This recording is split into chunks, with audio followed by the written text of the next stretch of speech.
right, video number 3. And you know, I thought I would just post all these private for my staff, but maybe I will just post it public just for fun. And I mean, really, I'm just doing this to help my staff, but maybe it will help you too. So this is about consulting with your client. And this is something as a stylist, when you get more experience, you kind of stop asking some questions. You start learning to just see a client and have a vision for them. And this is something that is actually tricky the more experience you get, because you need to always remember to treat everyone like a new client, whether they're a regular client or a brand new client, and ask all the questions, because things change in people's lives, and so do what they need for their hair. Okay, question topic is consulting with your client. So you want to get any kind of information that your salon requires, identify the different types of information required from a client before performing a service. So there's so many questions that you can ask, but let's see here. Oops. I am reading a computer. This is not fully professional, and maybe one day it will be. So as you're talking to your client, you want to listen and ask them questions that you need to. You want to look at the condition of their hair and their scalp and make sure that there's no issues going on. You want to describe the procedure, or like whatever you're going to do to the client, so they understand what's happening. And you want to look at a client's features, like the shape of their face, maybe even like you know, like their eyes, and even the shape, like sometimes the shape, like the length of their forehead adjusts what you're going to do, if they have a heart shape or square. Even like their head shape can really make a big difference. Of if you're, say, someone going from long to short, it can really change like what the vision is in an inspiration picture. You want to go over things like their style that they want, any allergies or sensitivities, because sometimes that happens from product. Medical conditions, hair history, like if they, in a big color, they might have it dark and there could be highlights under that. That's a big one you want to know. But basically what's under, if they do have hair color, formulas, past formulas. I mean, it's hard to get that, and you're going to get their personal information.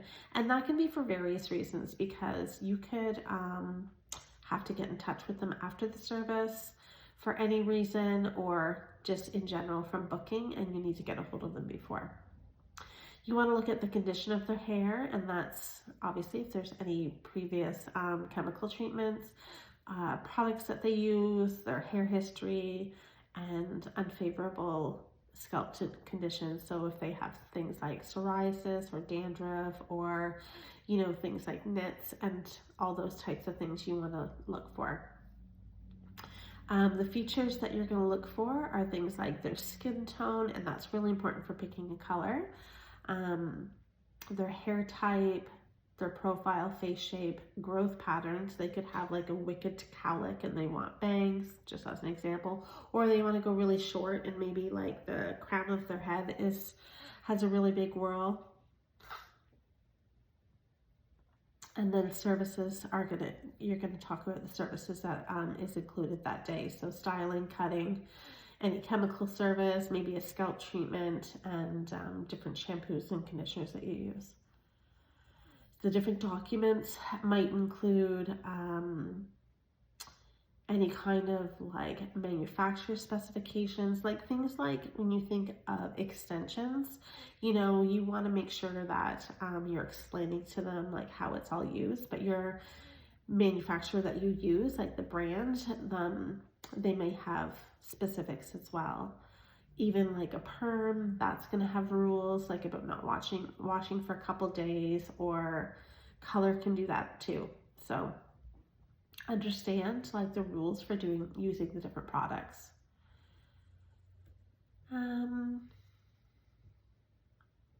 Okay, so planning your service. You want to assess the time that's needed, schedule and organize that time appropriately, and then organize the products and supplies and tools and equipment that you need. So things like, it's all the same as before. Okay. Draping a client. I always laugh at this question because you think that can be so easy, but you really should know the different ways of draping a client and what different capes that you can use. So you need to know whether if you should be using a nylon or a waterproof one. Obviously, for any kind of chemical service, you're going to use a waterproof one and the nylon just for cutting. You always want to have a towel between the neck and the cape, and then you would put another towel over top, especially for chemicals.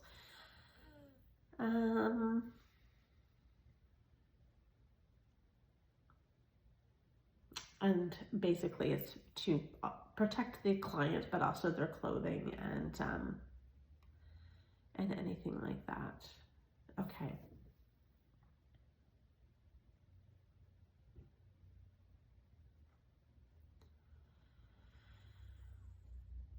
Okay, and then communication technique. So listening, using active listening, and you want to look at them, not always talk to them through the mirror. I know when you're always, when you're actually doing the service, it's you're going to be talking through the mirror, but when you do your consultation, look at them in the eyes.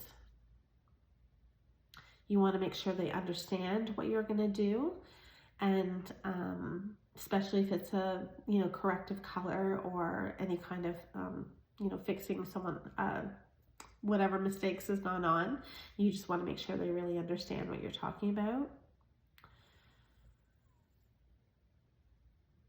Okay.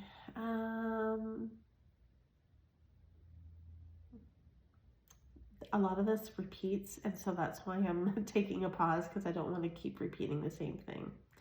So active listening includes hearing, interpreting, reflecting, responding, paraphrasing, define terminology. Sometimes as a hairdresser, you start talking in our own terminology and clients don't understand it. So you want to make sure that they understand what you're talking about.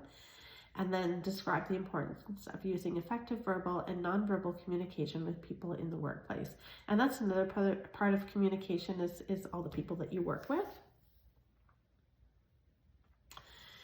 So understand different communication and learning styles, effective listening and speaking skills, personal responsibilities and attitudes that contribute to on-the-job success, identify the value of diversity in a workplace, and identify communication that constitutes harassment and discrimination. So you never want to work in a place that makes you feel uncomfortable in any way, and definitely speak to your boss about that stuff. Okay, so people in the trade, let me just see here. So different types of learning styles are seeing it, hearing it, and trying it. Most hairstylists are very hands-on, and we're not always good at just reading how to do something. We like to just get our hands right in there. So let me know if that's you. So other types of communication is asking questions, knowing your work, working safely, accepting constructive feedback, time management and punctuality, respect for authority, good stewardship of materials, tools, and property, and effective work practice.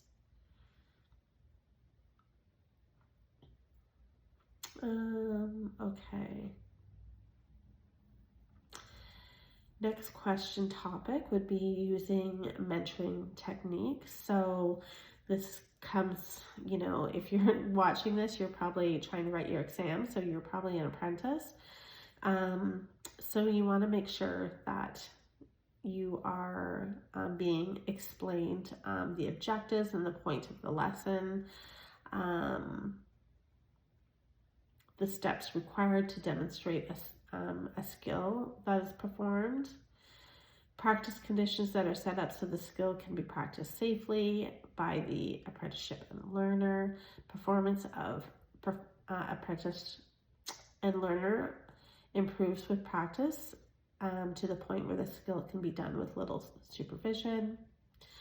The apprentice or learner adopts best practice after having been given supportive and corrective feedback.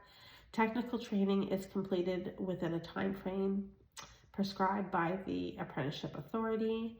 Workplace is harassment and discrimination free. Apprentice or learner is given feedback that helps identify and their own strengths and weaknesses and for the ability of this trade. Okay, so steps required to demonstrate a skill include identifying the who, what, when, where, why, and how, explaining, showing, giving encouragement, follow up to ensure skill is performed correctly. Practice conditions means guided, limited, and independence to full independence. Harassment includes objectionable conduct, comment, or display made either on a one-time or continuous basis that demeans, belittles, or causes personal humiliation or embarrassment to the recipient or cyberbullying, which, social media is really bad for that. So, the only thing you can really do is block those people, but beware of that, obviously. Discrimination is prohibited based on race, national or ethnic origin, color, religion, age, sex, sexual orientation, gender identification or expression, marital status, family status, disability, genetic characteristics, or paranoid conviction. Okay, this is the end of this one, and I'll see you again.